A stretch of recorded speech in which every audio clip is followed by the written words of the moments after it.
शहरातील जुने नाशिक भागातील चौक मंडईत वज्रे गल्लीमध्ये जुना वाडा कोसळला। वाडा पडल्याने 5 दुचाकी आणि 2 रिक्षांचं नुकसान। काही दुचाकी वाहन अजून मातीच्या ढिगाऱ्याखाली अडकल्याने मोठं नुकसान, मात्र कुठल्याही प्रकारची जीवितहानी नाही। सदर वाडा हा दिलीप जुन्नरे यांच्या मालकीचा असून मागील 5 वर्षापासून वाड्यामध्ये कोणी राहत नव्हते। बचाव कार्य करण्यासाठी अग्निशमन दलाचे पथक घटनास्थळी दाखल। वाडा बंद असल्याने मोठी जीवितहानी टळली, मात्र वाहनांचे मोठ्या प्रमाणात नुकसान।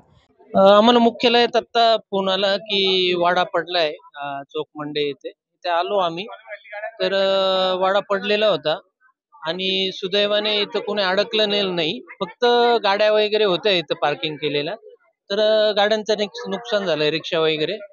ऍक्च्युली इथे लहान मुलं खेळत असतात, पण मग वाडा पडायचा अंदाज इथल्या स्थानिक नागरिकांना आला होता। त्यांनी मुलांना पण उचलून दिलं होतं आणि त्यांनी प्रिकॉशन घेतली इथल्या लोकांनी का कोणाचं नुकसान होऊ नये। फक्त गाड्यांचं वगैरे नुकसान झालेलं आहे आणि सुदैवाने कोणाला काही इजा झालेली नाही। कोणीच राहत नव्हतं। आता माहिती घेतली आम्ही इथल्या नागरिकांकडून, तर कोणी राहत नव्हतं।